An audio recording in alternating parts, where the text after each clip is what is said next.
தங்கமலை மீண்டும் உயர்வு. வரலாறு காணாத உயர்வு. 2026 நாம தான் வெற்றி நிச்சயம்.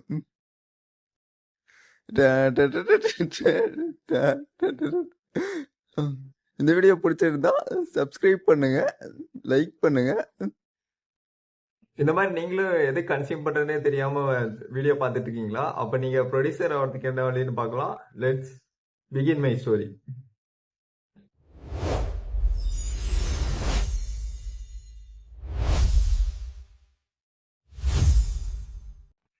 இந்த கதையில 2 பசங்க இருக்காங்க.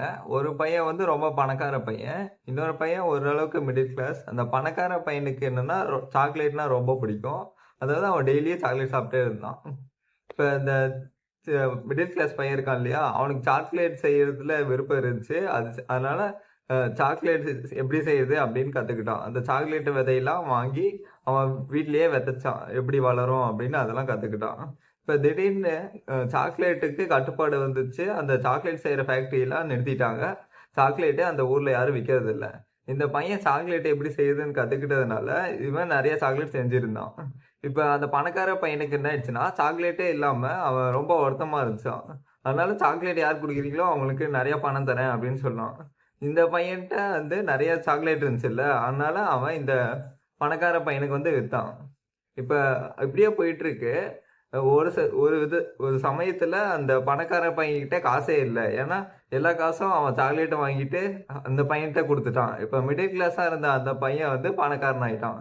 இந்த மாதிரி தான் நீங்க கன்சியூமராகவே இருந்தீங்கன்னா உங்ககிட்ட இருந்து எல்லாத்தையுமே நீங்க இழந்துருவீங்க. எப்போ நீங்க ப்ரொடியூசரா மாறீங்களோ அப்போதான் உங்களுக்கான வேல்யூலாம் உங்களுக்கு இன்க்ரீஸ் ஆகி உங்களோட மதிப்பு இன்க்ரீஸ் ஆகும், வெல்த்தும் இன்க்ரீஸ் ஆகும். நீ கன்சியூம் பண்ணுறதோட ப்ரொடியூஸ் பண்ண ஆரம்பிச்சிட்டீங்கன்னா உன்னோட திங்கிங் ஸ்கில்ஸ் வந்து அதிகமாக இம்ப்ரூவ் ஆகும். எப்படின்னா, இப்போ நீ பார்க்கறது கேட்கறத விட நீ செஞ்சீன்னா உன்னோட புதுசாக நியூரான்ஸ் வரும்னு சயின்டிஃபிக் ஸ்டடி சொல்லுது. அந்த புது நியூரான்ஸ் வந்து உன்னோட பிரெயினை இம்ப்ரூவ் பண்ணும். அப்புறம் திங்கிங் கேப்பபிலிட்டிஸும் இம்ப்ரூவ் பண்ணும். இப்படி சும்மா ரீல்ஸ் தள்ளிட்டு இருந்தீங்கன்னா அதனால உனக்கு என்ன யூஸ்? தேவையில்லாமல் ரேண்டமான ஷார்ட்ஸ் பார்க்கறதுனால உனக்கு என்ன யூஸ்? உனக்கு டைம் தான் வேஸ்ட் ஆகும்.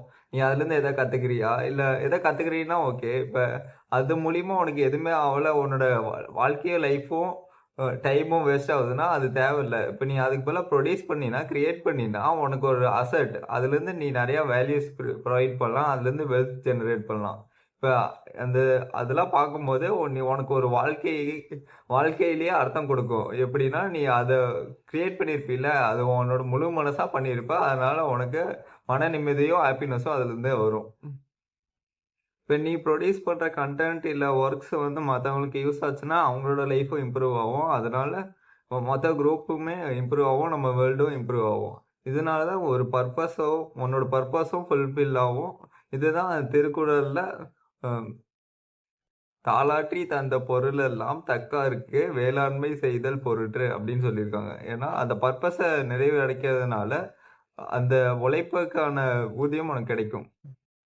It helps to master your skills. எப்படின்னா, இப்போ நீ கன்சியூம் பண்ணிகிட்டே இருந்தீங்கன்னா நீ என்ன கற்றுப்பேன்னு தெரியல. ஆனால் நீ ப்ரொடியூஸ் பண்ண ஆரம்பிச்சிட்டிங்கன்னா மற்றவங்களுக்கு அது வேல்யூ கொடுக்கறதுனால நீ உன்னோட ஸ்கில்ஸை இம்ப்ரூவ் பண்ணிப்ப. அதை வச்சு நீ உன்னோட வேல்யூஸை இம்ப்ரூவ் பண்ணுவ. இப்போ உன்னோட ஸ்கில்ஸ் எல்லாம் மாஸ்டர் பண்ணுறதுக்கு நீ ப்ராக்டிஸ் பண்ணும். அப்புறம் அந்த ரியல் வேல அப்ளை பண்ணும். ரியல் வேல அப்ளை பண்ணுறது எப்படின்னா, மற்றவங்களுக்கு அது சொல்லிக் கொடுக்கறது மூலிமா உன்னால் அந்த நாலேஜை பெற முடியும், அதை வளர்க்க முடியும், இம்ப்ரூவ் பண்ண முடியும். அடுத்து இப்போ இட்ஸ் ஷார்பன் யுவர் மைண்ட். எப்படின்னா, நீ இப்போ கன்சியூம் பண்ணிகிட்டே இருந்தீங்கன்னா நீ ப்ரோஆக்டிவாக இருக்க. அது உன் பிரெயினை வந்து அதிகமாக வேலை செய்யாது. இப்போ நீ கிரியேட் பண்ணினா திங்க் பண்ணுவ, அதிகமாக யோசிப்ப, புதுசாக யோசிப்ப. அதனால வந்து உன்னோட பிரெயின் ஆக்டிவாக இருக்கும். நிறைய நாலேஜ் கெயின் பண்ணுவ, நிறைய எக்ஸ்பீரியன்ஸ் நீ கற்றுப்ப. அந்த நாலேஜ் மூலிமா அப்ளை பண்ணினா உனக்கான வேல்யூ இம்ப்ரூவ் ஆகும். உன்னோட பர்பஸை திருக்குறளில் சொல்லணும்னா, தோன்றின் புகழோடு தோன்றுக அஃதிலார் தோன்றலின் தோன்றாமை நன்று. இப்போ நீ பான் ஆயிட்டினா அதுக்கு ஏதோ பர்பஸ் இல்லைன்னா மற்றவனுக்கு பலன் இருந்தால் தான் அதுக்கு பெருமை. நீ பாட்டுக்கு சும்மா கன்சியூம் பண்ணிகிட்டே இருந்தீங்கன்னா அதனால என்ன பலன், யாருக்கு என்ன பயன்? அப்படி இருக்கிறதுக்கு நீ இல்லாமே இருக்கலான்னு திருவள்ளுவர் சொல்கிறார்.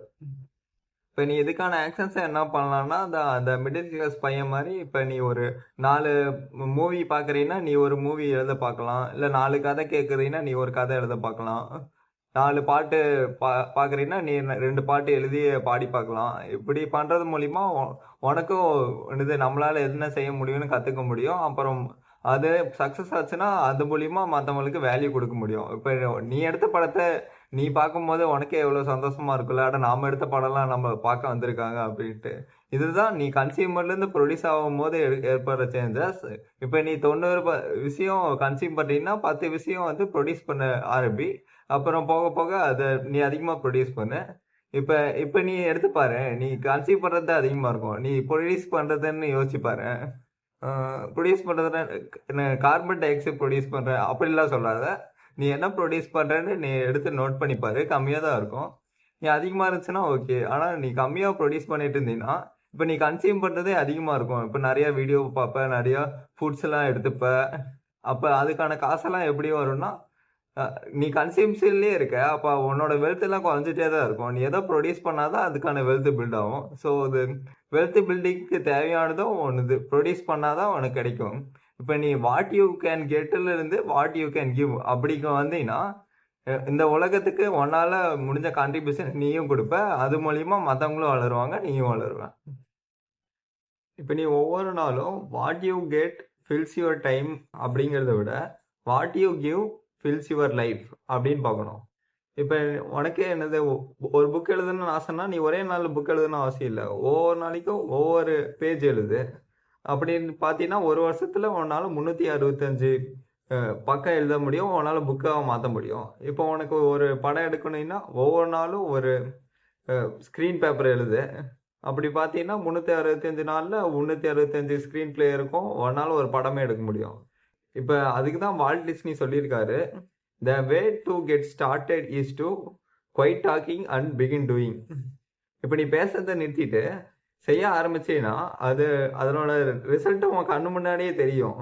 ஏன்னா அதில் நீ ப்ராக்ரஸில் இருக்க. நீ எப்போ நீ செய்ய ஆரம்பிச்சிட்டியோ அப்பயே ஜெயிச்சிட்ட. இது மூலிமா உனக்கு ரிசல்ட் கிடைக்கும். இப்போ நீ ப்ரொடியூஸ் பண்ண ஆரம்பித்த போது அதுக்கான ரிசல்ட் உனக்கு கிடைச்சிடும். நீ எப்போ கன்சியூமிங்கை கம்மி பண்ணிட்டு ப்ரொடியூசிங்கை அதிகப்படுத்துறியோ அப்போ உனக்கான வேல்யூ இன்க்ரீஸ் ஆகும். ஹோப் இந்த வீடியோ உனக்கு பிடிச்சிருக்குன்னு நினைக்கிறேன். லைக் பண்ணு, சப்ஸ்கிரைப் பண்ணு, கமெண்ட் பண்ணு. பாய்.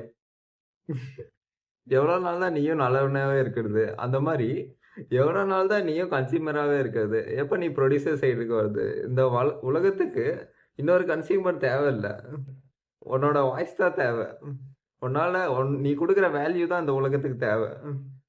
நீ கன்சியூம் பண்ணிகிட்டே இருந்தீங்கன்னா உன்னோட வாழ்க்கைய வீணாக போயிட்டு இருக்குல்ல. இப்போ உன்னோட டைம்லாம் நீ கன்சியூம்லேயே போயிடுச்சுன்னா நீ எப்போ தான் ப்ரொடியூஸ் பண்ணுவ, எப்போ தான் நீ எக்ஸிஸ்டிங்னு காட்டுவ. அதனால் நீ இப்போ ப்ரொடியூஸ் பண்ண ஸ்டார்ட் பண்ணு. Let's begin your story.